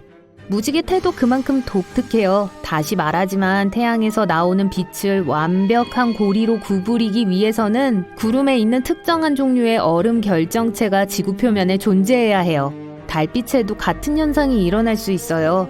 유일한 차이점은 달무리는 보통 흰색이고 태양무리는 무지개색일 수 있다는 거예요. 고도가 높은 지역을 방문하면 페니 텐트를 우연히 발견하는 행운아 중 한 명이 될 수도 있어요. 기본적으로 자연적으로 형성된 뾰족한 얼음 기둥을 말해요. 이게 형성되기 위해서는 건조한 공기에 매우 춥고 고도가 높은 환경이 필요해요. 햇빛은 얼음을 물로 녹이는 대신 수증기로 바로 바꿔버려요. 그래서 이 눈과 얼음의 날들이 지구 표면에 나타나기 시작하는 거예요. 귀여워 보일 순 있지만 4.5m까지 자랄 수 있어요. 작은 각각의 용암 방울들이 바람을 만나면 어떻게 될까요? 기본적으로 펠레의 털이 돼요. 제가 설명할게요. 펠레라는 단어는 화산을 뜻하는 고대 하와이 상징에서 유래해요. 바람이 작은 용암방울을 집어들 때마다 머리카락과 같은 가닥으로 느리는데 이건 유리철사를 만드는 과정과 비슷해요. 이 섬세한 가닥들은 2m까지 뻗을 수 있어요. 드물게 구름 없이도 비가 올 수 있어요. 근데 진짜일까요? 이 희귀한 현상 이면에 있는 과학을 살펴봅시다. 비가 태양에서 바로 내리는 것처럼 보이는데 종종 우린 이걸 선샤워, 즉 여우비라고 불러요. 하지만 분명히 하자면 비가 별에서 직접 내리는 방법은 없어요. 비구름은 그 특정 위치에서 약간 떨어져 있어요. 태양광선에 각이 지면서 구름이 보이지 않게 돼요. 여러분이 있는 방향으로 비를 뿌리게 바람을 조금 불어주면 짜잔! 여우비가 내리죠.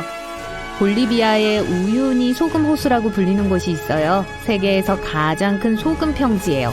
또한 배터리를 만드는 데 중요한 요소인 전 세계 리튬의 절반이 있는 곳이기도 하죠. 하지만 여기엔 또 뭐가 그렇게 특별한 거죠?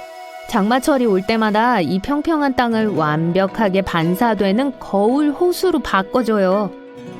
여러분은 피해 폭포에 대해 들으면 무엇이 떠오르시나요? 공포 영화요? 이건 남극 대륙에서 가장 건조한 지역 중 한 곳에 위치한 일련의 폭포일 뿐이에요. 특별한 종류의 박테리아로 가득 찬 지하 호수에서 나오죠. 이 작은 유기체들은 당 대신 황산염을 연료로 사용하기 때문에 과학자들에게는 매우 흥미로워요. 이 호수에 포함된 물은 철로 너무 가득 차 있어서 기본적으로 공기와 만나면 녹이 슬어버려요. 따라서 트레이드마크인 이름을 주는 붉은 폭포가 생기는 거죠. 좋아요. 우리 모두 그 노래를 알고 있지만 사실 이건 지어낸 게 아니에요. 실제로 사막의 장미라고 불리는 게 있어요. 근데 식물이 아니라 광물 석고의 독특한 형태예요. 종종 홍수가 날 수 있는 건조한 모래 지역에서 발달하죠. 습한 환경과 건조한 환경 사이에 끊임없는 전환으로 석고 결정이 모래 알갱이 사이에 나타나는데 결정이 여기에 갇혀서 장미와 같은 모양을 형성해요. 사하라의 눈에 대해 들어본 적 있으신가요? 과학자들은 여전히 그게 어떻게 형성되었는지 알아내기 위해 노력하고 있어요. 그 위를 날아야만 볼 수 있지만 기본적으로 약 1억 년 전으로 거슬러 올라가야 하는 자연적으로 형성된 돔이에요. 아니요, 전 그때 존재하지 않았어요. 대략적인 지름은 40km이고 많은 동심원 고리들로 이루어져 있어요. 가장 큰 곳인 중심 영역은 지름이 약 30km예요. 우주 비행사들이 그걸 발견한 최초의 사람들이었고 그 이래 계속 연구되고 있어요. 사실 지금까지도 플로리다에 착륙할 때 사하라에 눈이 보이면 거의 집에 다 왔다는 걸 알아요. 세계에서 가장 아름다운 색깔의 나무들 중 하나가 필리핀과 인도네시아에 위치해 있어요. 무지개 유칼립투스라고 불리는 거예요. 나무가 나이 들어감에 따라 색을 바꾸고 껍질을 벗는 나무 껍질 때문에 그 이름을 얻었죠. 보통 입에서 발견되는 엽록소라고 불리는 물질을 밝은 녹색 나무 껍질이 함유하고 있기 때문에 그게 제일 어린 나무 껍질이에요.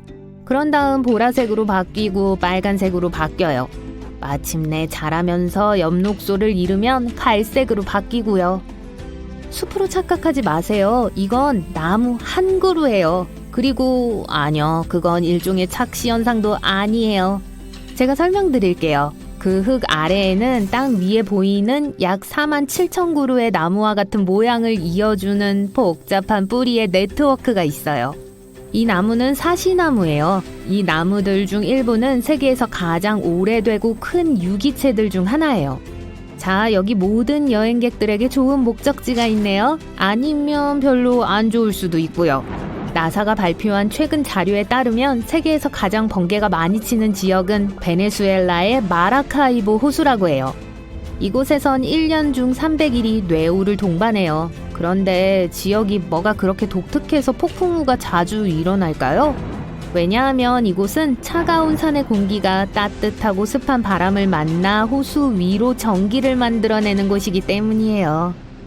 이터널 플레임 폭포는 캐나다 국경 근처의 뉴욕주 북부에 위치해 있어요. 이 지역에는 엄청난 비밀을 가진 작은 폭포가 있어요. 약 20cm짜리 높이의 불꽃이에요. 알고 보니 불꽃의 연료를 공급하는 천연가스 누출이 폭포 뒤에 있었던 거예요. 불꽃이 거의 항상 켜져 있을 수 있도록 폭포가 충분히 덮어주고 있어요. 등산객들은 불을 꺼진 걸 보면 다시 불을 붙이는 걸 좋아해요. 이 현상은 사실 꽤 흔하지만 대부분의 다른 것들보다 더 신선해서 더 많은 인기를 얻고 있어요. 그리고 사진이 아주 잘 나오잖아요. 솔직히 말해서요. 황사, 백사, 그리고 심지어 흑사에 대해서도 여기저기서 들어봤어요.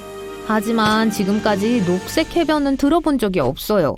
그린샌드 비치라고도 알려진 파파콜레아는 하와이에 위치해 있으며 녹색 모래를 특징으로 하는 세계에서 몇 안 되는 해변 중 하나예요.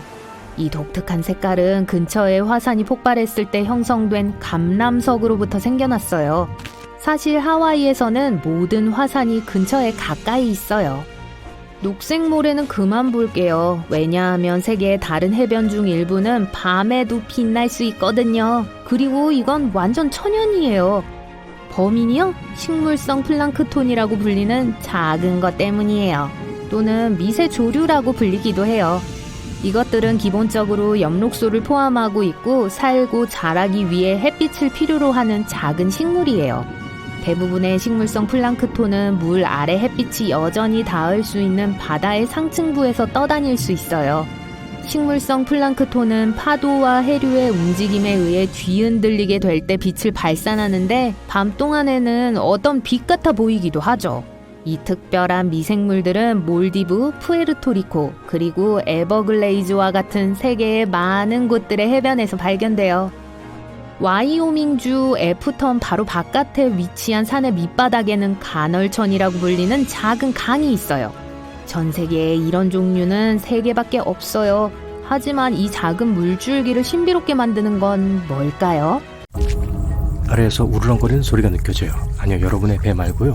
낮고 불길해요. 위로 올려다보니 땅 위에 걸려있는 이상한 불빛이 보여요. 하늘 높이 떠있는 반짝이는 빛의 공 같아 보여요. 목이 말라서 침을 꿀꺽 삼켰어요. 사람들은 이걸 지진 발광이라고 불러요. 이 현상에 대한 이해는 아주 적으나 목격자들은 다양한 모양과 크기로 이 현상을 보았다고 했어요. 이것은 불빛 공, 판번개, 띠, 그리고 하늘의 지속적인 빛의 형태일 수 있어요. 곧 강한 지진이 뒤따르죠. 과학자들은 왜 이런 불빛들이 나타나는지 설명하지 못하며 항상 증명하지 않죠. 어떤 사람들은 대기 중으로 방출된 지하가스의 반응이라고 믿어요. 아니나 다를까 지진이 시작돼요. 운이 좋네요. 하지만 예상보단 강하지 않군요. 땅은 흔들리지만 균형을 유지할 수 있을 정도네요. 시작과 동시에 갑자기 멈춰서 여러분은 집으로 걸어가요. 집에 가는 길에 섬광을 보고 채찍 휘두르는 소리가 들려요. 번개가 방금 여러분이 서 있던 곳 근처에 홀로 있던 나무를 강타했어요. 불이 붙었고 불기둥이 하늘로 치솟고 있어요. 아직도 비는 오지 않고 불기둥은 점점 더 커져요. 여러분은 불 토네이도 같은 것에 대해 들어본 적이 있나요? 이런 현상은 기압의 차이로 바람이 지면 가까이의 원안에 갇힐 때 발생해요. 이런 작은 토네이도는 보통 쉽게 알아차릴 수 있죠. 작은 돌무더기, 먼지, 모래, 그리고 나뭇잎들이 공중으로 솟아오르고 빠른 원을 그리며 날기 시작해요. 하지만 그러다가 만약 근처에 화재의 근원이 있다면 깔때기가 불을 잡아 풀무처럼 더 강하게 불 수 있어요. 불길이 빙글빙글 돌면서 점점 더 높아지다가 결국 소용돌이 치고 불타는 탑을 만들어요.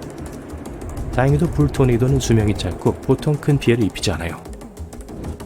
하지만 저 나무 밑에서 폭풍을 피하려고 하지 마세요. 플로리다와 캐리비안 해안의 일부 지역에서 이 특이한 식물을 발견할 수 있어요. 겉으로는 전혀 특별해 보이지 않죠? 회색 몸통, 녹색잎, 그리고 작은 사과와 비슷한 과일. 여러분이 기억해야 할 것은 절대로 이 사과를 따지 말고 특히 비가 올 때 나무 옆에 서 있지 말라는 거예요. 이건 세계에서 가장 위험하다고 알려진 만치니 나무예요. 몸통, 나무 껍질, 나뭇가지, 그리고 열매에는 독이 있는 액이 들어있어요. 이 부식성 산성 액체 한 방울이면 피부를 해칠 수 있어요. 많이요. 나무가 이 액을 분비할 수 있어요. 그리고 만약 실수로 이걸 만졌다면 손에 화상을 입을 위험이 있어요. 비가 오면 물방울이 나무에서 떨어지고 독과 섞여요. 또 물이 나무 껍질에서 튀어 피부에 묻을 수 있어요. 그래서 근처에 서 있으면 안 돼요. 주변에 자라는 다른 건목이나 버섯은 거의 없고 동물들은 이 나무들을 피하고 사람들은 이걸 자르지도 않고 과일을 따지 않아요. 이 나뭇가지로 모닥불을 피울 수 없어요. 타는 나무는 눈에 손상을 입힐 수 있는 유독성 연기를 내뿜어요. 현지인들은 이 나무를 잘 알지만 관광객들과 여행객들은 잘못하다가 다칠 수 있어요. 그래서 대부분의 만치리 나무는 페인트로 표시되어 있거나 경고 표지가 있어요. 베네수엘라 서부 카타툼보 강 근처에 사는 주민들은 거의 매일 밤 번개를 보기 때문에 번개를 두려워하지 않아요. 오후 7시경에 시작되어 새벽까지 끝나지 않죠. 끊임없이 치는 카타툼보 번개는 2010년 1월부터 3월까지 몇 달 동안 멈춘 적이 한 번 있어요. 아마도 가뭄 때문이었을 거예요. 아니면 전화가 다 떨어졌던 걸 수도 있어요. 1991년 한 과학자는 이 현상이 그 지역에서 만나는 차고 따뜻한 기류 때문에 일어난다고 제기했어요. 또 다른 이론은 번개가 기반함에 있는 우라늄에 의한 것일 수도 있다고 해요. 모든 번개가 구름 안에서 일어난 건 아니에요. 지저분한 폭풍우라고 불리는 희귀한 현상이 있어요. 번개가 화산 위에서 발생하는 건데 가장 유명한 건 일본에 있어요. 거의 매일 분출하고 공중으로 검은 구름을 높이 내뿜죠. 그래서 엄청나게 무서운 화산 구름인데 거기다가 번개까지 있어요. 우후, 보통의 번개는 폭풍우 동안 얼음 결정이 서로 부딪힐 때 일어나요. 지저분한 폭풍우 속에서 화산재 조각들이 충돌해 마찰을 일으켜 하늘에 불을 붙이죠. 지구상에서 가장 덥고 가장 건조한 곳 중 하나인 아프리카의 다나킬 사막에서는 기온이 종종 화씨 50도 이상으로 올라가요. 이 세상이 아닌 풍경에는 염소와 유황과 같은 유독가스를 내뿜는 활화산과 간헐천이 많이 있어요. 그 활기찬 녹색, 강청색과 노란색의 물은 모두 마그마에 의해 데워진 비와 바닷물이에요. 여기서 한 발짝 잘못 내디디면 여러분 영원히 죽은 목숨이에요. 이것은 2009년 6월에 일어났어요. 폭풍우가 내린 후 일본의 일부 지역 사람들이 집을 떠났는데 사방에서 물고기, 개구리, 올챙이를 보게 되었죠. 들판, 도로, 잔디밭 그리고 옥상은 이 수중생물들로 난장판이었죠. 한 남자는 그의 트럭과 주변에 13마리의 잉어가 있는 걸 보고 충격을 받았어요. 몇 마리인지 세력을 멈춘 것 같네요. 이 기괴한 비가 어디에서 왔는지 아무도 확실히 알지 못해요. 하지만 가장 인기 있는 이론은 강력한 용얼음이 이 모든 생물들을 들어올린 거라고 주장해요. 그러고 나서 이걸 상층 대기로 운반해서 아래에 있던 아무것도 모르고 있는 사람들에게 생물들을 떨어뜨린 거죠. 이제 캐나다의 아브라함 호수에 오신 걸 환영합니다. 완전히 얼어 있어요. 여러분은 투명한 얼음 위에 올라서서 아래의 풍광을 내려다봐요. 물고기는 없고 그냥 신비스러운 얼어버린 기포들 뿐이에요. 마치 얼음에 얼어붙은 작은 구름이나 겨울 재킷을 챙겨 입는 걸 잊은 해파리 같아 보여요. 메탄으로 이루어진 수천 개의 작은 기포들이 있어요. 하지만 그걸 만지려고 얼음에 구멍을 파지 마세요. 메탄은 가연성이 아주 높아요. 이건 메탄을 생성하는 박테리아가 나뭇잎, 풀, 곤충 또는 호수에 유입되는 다른 유기물을 먹어서 만들어졌어요. 메탄이 얼은 물에 닿으면 수만 개의 얼어붙은 작은 공으로 변해요. 얼음이 녹으면 터져서 지글거리죠.